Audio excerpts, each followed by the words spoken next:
Might be a lot lesser than it was before, but look, that website is still up and running. I actually saw the website on Friday when it had first launched, and I think that was also a big issue from Blake Lively's team, is that because they kind of explained that this was all their side of the story. This was one-sided, but you know, when you have receipts, proofs, timeline, facts, text messages, all this stuff, they were okay with the website going up as far as the amended complaint goes. Now, when it came to that timeline, they actually wanted that timeline to be incorporated with the complaint as far as going into that paragraph 4. What if Ryan Reynolds wasn't just Blake Lively's supportive husband, but the hidden puppet master pulling every string on set? New court documents suggest Reynolds might have been shaping press narratives, feeding stories to the media, and even controlling damage control at a staggering cost of $9 million. Brian Friedman making those statements to the media, trying to, as Blake Lively's attorneys would explain it, trying to potentially taint the jury pool by making these out of comments. What happened now is that the judge was actually pretty reluctant, to kind of issue a Rule 3.6. And from your clarification, Jesse, during that commercial break, that was more so just about ethics, but it was kind of interesting in the sense that it was a lot of back and forth inside that courtroom. So, as far as every statement that was made by Blake Lively and Ryan Reynolds' attorney, it was always countered by Justin Baldoni's attorneys. Well, they started it first. They began this first. Had this not happened. But why would Hollywood's golden jokester go this far behind the scenes of Blake's film? The answer could change how you see him forever. Before we move on, I'd like to ask you a small favor. If you appreciate this content, please take a second to like this video and subscribe to the channel. Over 98% of you watch the videos without subscribing. It costs you nothing, but it makes a huge difference to us. So, did you click the subscribe button? Great, thank you so much. Now back to the video. This wouldn't be an issue right now. So I think on their side, them being the Baldoni team, they're just kind of playing defense, right? Like all of this started back in August, as far as we can tell. Honestly, all of it started back on that set of It Ends With Us, but go into effect so that way, as far as ethics goes. And this was something actually Baldoni's team wanted. They encouraged it. They came out here during that press conference and were actually pleased by the way that the hearing went. And so I think that a lot of things as far as going forward now, but it's a bunch of he said, she said, but the judge kind of wanted to stop the he said, she said. And as far as kind of making these statements out to the media, again, that Rule 3.6. Imagine burning through $9 million, not for special effects or flashy costumes, but just to try and control a Hollywood mess that spun out of egos and backroom politics. That's the figure floating around this bizarre drama, and it didn't just wash away headlines.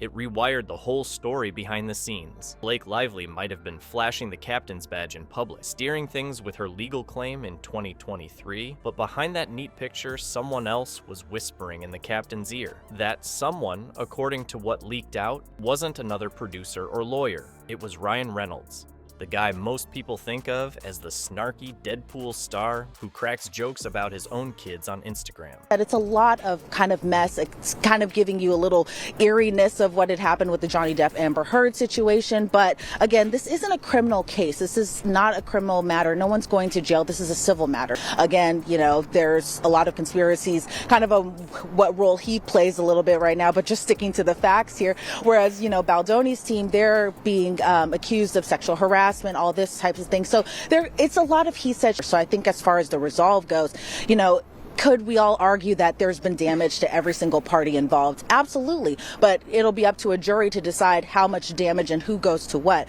From the outside, the movie had Blake looking like she was in firm control. Articles painted her as a woman standing up to Justin Baldoni and claiming her rights as a star, even wielding that formal letter that gave her leverage in certain decisions back in 2023. But as those private texts and emails started trickling out, the mood changed. Suddenly, it started looking less like Blake driving the bus, and more like Baldoni feeling trapped in the back seat while the wheel got yanked from his hands. He even wrote to someone that it felt like she was the captain of a ship that was being held hostage.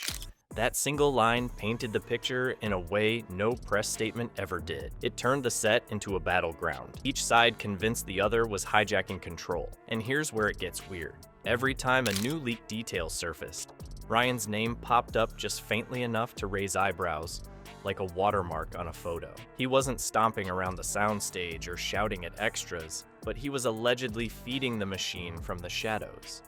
The gossip mill started spinning with stories about him swooping in to save the script when things were falling apart. Funny enough, those same glowing stories showed up in the Daily Mail, like clockwork, right when the negative noise was starting to tilt against Blake. It looked less like coincidence and more like chess moves, with Ryan supposedly sliding pawns across the board to protect their empire. Think about the original pitch for the movie.